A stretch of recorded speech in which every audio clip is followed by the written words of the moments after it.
Good afternoon, guys.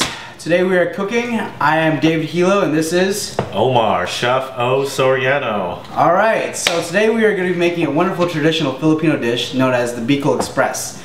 It was originated in the island of Luzon from the lower southwestern side of the Philippines. And today we're just going to list off some of the important ingredients to make this wonderful dish. So what we have to get started is we have some minced ginger and garlic. Then we add the onions, and that's what we're going to use to flavor the oils. And after we saute that, we're going to add the kalabasa, nicely chopped. And of course, to add to this, add to the flavor of the dish, we want to add some spiciness of Thai chili peppers and some fingerlongs. Gotta have some heat. Pack that heat. I know you like that, Omar. And for the proteins of the dish, we got some, looks like we got some pork there, and some shrimp. And Omar, if you can explain the garnishes. Alright, we are gonna flavor this dish with salt and pepper to taste. Of course. We got some red bell peppers and green onions for garnish. And don't forget, we're gonna sweeten up the dish with a coconut cream and do a little flambe with coconut rum. Because everyone likes to have a good time, alright? Rum. So to get this dish started, gotta cheers up to the coconut rum. Cheers. Cheers. Ah, nice. Alright, let's get cooking. What do you say? Here we go. Alright. Alright, so the important part about cooking any dish is you want to get some oil. Don't forget that, because I did one time before, and I know I'll never do that again. Omar, where's the oil? Got it? Alright, no so we're oil. seasoning the pan. And to add more flavor to that oil, what we're going to do is, first we're going to add the ginger, because it takes a little bit longer to cook than the garlic. So, throw that in there. Ginger first, remember that. Does take longer to cook. Around. There's the garlic. Alright, so it's just ginger a little bit first, and then whenever you're ready, Omar, we can add some of that garlic. Garlic. How many cloves do we have here? About 3 to 4, but it all depends on flavor and taste. So if you like more garlic, add more garlic. You want less garlic, you know what to do. Then you can go to the chicks and say, "Hi, how are you?" Yeah, maybe that works for you, Omar, but not so much for me. Alright, now you can smell all that ginger and all that garlic flavor. And what we're going to want to add next is, what do you got there in your hands, We Omar? got some sliced onions here. Get that going. Render it off in the oil. Alright, so now that we have all these flavors marinating and the onions have become translucent, what do you say? That looks pretty translucent to you, Omar? Yeah, it's about time to add. What's the next dish? Pork? And so we got some diced pork here, and it's about 1 pound of pork, and we're just going to add that straight into the pan. We get all that pork. So what we want to do, toss this around a little bit. We want all sides to be cooked, not just one. So as you can see, we are already getting some brownage on some sides, and it needs to be on all sides. And once again, the reason we have it on the high heat, because we want to brown all the edges of the meat, sealing all the juices within there. And the juicier your meat, the more flavor and the more tasty it will be. So brown, like the color of my skin is brown. I guess so, bro, Omar. We're brown, aren't we? You are quite brown.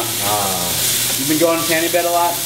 Yeah, I go to the white sandy beaches. You know?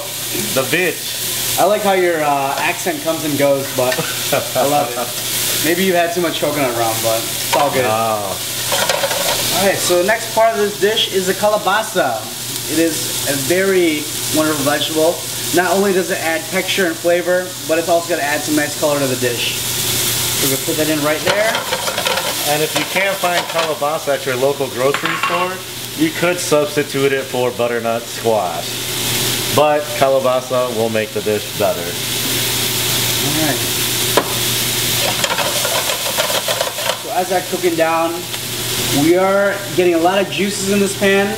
So in order to reduce some of the juices, we are going to add some coconut rum. So Omar, whenever you're ready, add the coconut right there. Oh, in the dish? No, in the dish. Oh, I thought this was for me. Come on. Well, I'll pour you one after. I'll pour you one after. Don't worry, don't worry. Okay.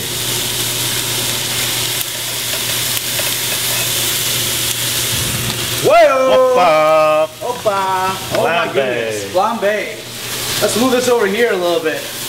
As you can see, that was a very big flambe, and I don't want to burn my microwave. So take this right here. Maybe you should have drank some of that, Omar. I told you. All right, all the alcohol is burned off. It is safe. Oh, now that we have not burned anyone's eyebrows and we have reduced the sauce in the pan, the next step is adding the sweetness of this dish, the coconut milk. Wow. Not the coconut rum, Omar, but the coconut milk. Okay. There we go, there we go. And now that we have all the coconut milk, we are going to add the peppers. And that's what adds the heat. A little heat to avoid and a less little shaking, sweet. To add less shaking, I will just use a spoon and mix this around a little bit. And then I think we're good to go. Alright. So once you got all those flavors in, you want to let this simmer for, I would say, a good 20 to 30 minutes. And it all depends on how many ingredients that you add to this dish. But like, from what I've known and from the size of this portions, I'm sure it's probably about 5 or 6 people depending on how hungry you are. You're going to want to let this cool for about half an hour and simmer it down. You definitely want to get the kalabasa to get tender. Exactly. And the pork melts in your mouth. You don't want that hard rubbery texture. Exactly. So it's important to let it simmer. Alright, so now we have the dish. Looks like it's all marinated and all cooked. And a good indicator of whether this dish is completely and ready to go for plating is I'm going to see if it's soft by using this fork into the kielbasa just to see. So you poke it with the pork? Yeah. The pork? No, the fork. Yeah, you poke it with the pork. There's pork in the dish. Fork. How long have you been in this country now? Yes, it's fork tender. Fork tender. Alright, so sounds good. And another thing, like we said from the beginning, we're going to be adding some shrimp to this dish. And the reason we add the shrimp at the end because it cooks so fast, and it really only needs probably about 30 seconds to a minute. Yeah, 30 seconds to a minute to cook. Even the residual heat from the dish will complete the cooking of the shrimp. And we are gonna season it with salt and pepper to your liking. Alright. One good mix around right here. Alright. Salt and pepper. That looks so good. Alright, I can smell that heat already. I farted. Do you smell that? Whoa. It's that the gas. That does not seem health code safe, but whatever, we'll go with it. Alright, we're going to go ahead and plate this dish. We got about a half a cup of rice. Get a little bit of everything.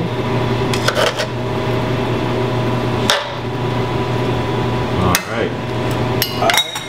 Add a little bit of sauce. Add some sauce.